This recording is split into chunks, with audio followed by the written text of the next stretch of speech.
الحمد لله وكفى وسلام على عباده الذين اصطفى أما بعد فأعوذ بالله من الشيطان الرجيم بسم الله الرحمن الرحيم والعاديات ضبحا فالموريات قدحا فالمغيرات صبحا صدق اللہ العظیم۔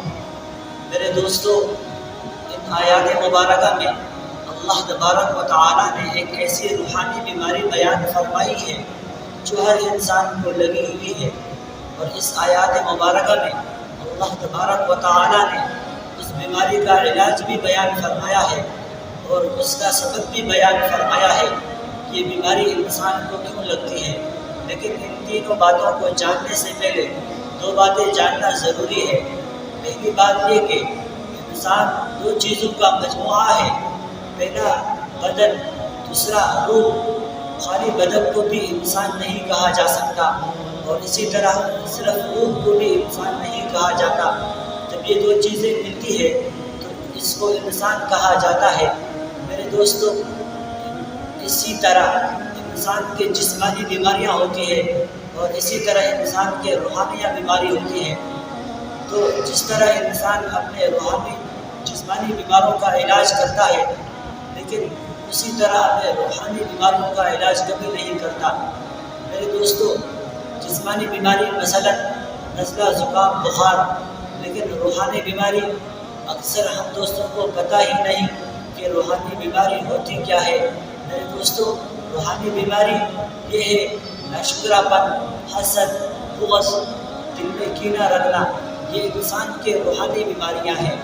اس صورت میں بھی اللہ تبارک و تعالیٰ نے ایک روحانی بیماری بیان فرمائی ہے، لیکن بیماری کو بیان کرنے سے پہلے اللہ تبارک و تعالیٰ نے ایک عجیب انداز اختیار فرمایا ہے۔ بیماری کو بیان کرنے سے پہلے اللہ تبارک و تعالیٰ نے 5 قسمیں کہی ہے۔ فرمایا والعادیات ضبحا، قسم ہے ان گھوڑوں کی جو اتنی تیز دوڑتی ہے کہ تیز دوڑنے کی وجہ سے ان کے منہ سے ہب ہب کی آواز نکلتی ہے۔ آگے فرمایا فالموریات قدحا، قسم ہے ان گھوڑوں کی جو اتنی تیز دوڑتی ہے کہ تیز دوڑنے کی وجہ سے ان کے پیر اگر پتریلی زمین پر لگتی ہے تو اس سے آگ کی چنگاریاں نمودار ہونے لگتی ہے۔ آگے فرمایا فَأَثَرْنَ بِهِ نَقْعًا فَوَسَطْنَ بِهِ جَمْعًا إِنَّ الْإِنسَانَ لِرَبِّهِ لَكَنُودٌ، قسم ہے ان گھوڑوں کی جو صبح کے وقت حملہ کرنے کے لیے اتنا تیز دوڑتی ہے کہ تیز دوڑنے کی وجہ سے رات کی شبنم سے جمع ہوا گرد و غبار بھی اڑنے لگتا ہے۔ اور قسم ہے ان گھوڑوں کی جو دشمنوں کے صف میں گھس کر حملہ کرنے والی ہے۔ میرے دوستو، اسی طرح اللہ تبارک و تعالیٰ نے 5 قسمیں کہنے کے بعد وہ روحانی بیماری بیان فرمائی ہے کہ ان الانسان لربہ لکنود، کہ بے شک انسان اپنے رب کا بڑا ناشکرا ہے۔ ناشکرا پن انسان کے اندر ایک بہت بڑی بیماری ہے۔ میرے دوستو، اس آیات میں اللہ تبارک و تعالیٰ نے لفظ رب کا ذکر فرما کر اپنے انعامات یاد دلائے ہیں کہ رب کے معنی کیا ہوتے ہیں۔ میرے دوستو، رب کے معنی ہوتے ہیں کسی چیز کو آہستہ آہستہ پال کر حد کمال تک پہنچانا۔ تو اب آئیے دیکھتے ہیں کہ اللہ تبارک و تعالیٰ نے انسان کی تخلیق کیسی کی، انسان کو کیسے انسان کی پرورش کی۔ سب سے پہلے اللہ تبارک و تعالیٰ نے ماں کے گود میں اس انسان کے لیے رزق کا انتظام فرمایا۔ دنیا کا کوئی بھی ڈاکٹر، کوئی بھی حکیم اس انسان کے لیے ماں کے پیٹ میں رزق کا انتظام نہیں کر سکتا۔ اس کے بعد جب بچہ پیدا ہوا تو چیخنے اور چلانے لگا کہ ربا میرا کیا بنے گا، میرا وہ رزق کا دروازہ تو بند ہو گیا۔ تو اللہ تبارک و تعالیٰ فرماتے ہیں اے انسان گھبرا نہیں، میرا نام رب ہے۔ جب تیرا رزق کا ایک دروازہ بند ہوا تو میں نے تیرے لیے رزق کے 2 راستے کھول دیے، اور تیرے ماں کی چھاتی میں دودھ کے 2 چشمے جاری کر کے تیرے لیے رزق کے 2 دروازے کھول دیے ہیں۔ جب بچہ دودھ پیتا ہے اور جب 2-2.5 سال کی عمر تک پہنچتا ہے پھر ماں دودھ چھڑواتی ہے تو بچہ پھر چیخنے اور چلانے لگتا ہے کہ ربا میں کدھر جاؤں، میرے رزق کے وہ 2 راستے بھی بند ہو گئے۔ تو اللہ تبارک و تعالیٰ فرماتے ہیں اے انسان گھبرا نہیں، میرا نام اب بھی رب ہے، تیرے رزق کا اگر ایک دروازہ بند ہوا تو میں نے تیرے لیے رزق کے 2 دروازے کھول دیے، اب اگر تیرے رزق کے 2 دروازے بند ہو گئے تو میں نے تیرے لیے رزق کے 4 دروازے کھول دیے ہیں۔ اللہ تبارک و تعالیٰ اعلان کرتے ہیں وَأَنزَلْنَا مِنَ السَّمَاءِ مَاءً، آسمان سے بارش برسا کر تیرے لیے رزق کا انتظام کروں گا، فَأَخْرَجَ بِهِ مِنَ الثَّمَرَاتِ رِزْقًا لَكُمْ، زمین سے کھیتیاں نکال کر تیرے لیے رزق کا انتظام کروں گا، فَأَنشَأْنَا لَكُمْ بِهِ جَنَّاتٍ مِّن نَخِيلٍ وَأَعْنَابٍ لَكُمْ فِيهَا فَوَاكِهُ كَثِيرَةٌ وَمِنْهَا تَأْكُلُونَ، درختوں پر مختلف قسم کے پھل لگا کر تیرے لیے رزق کا انتظام کروں گا۔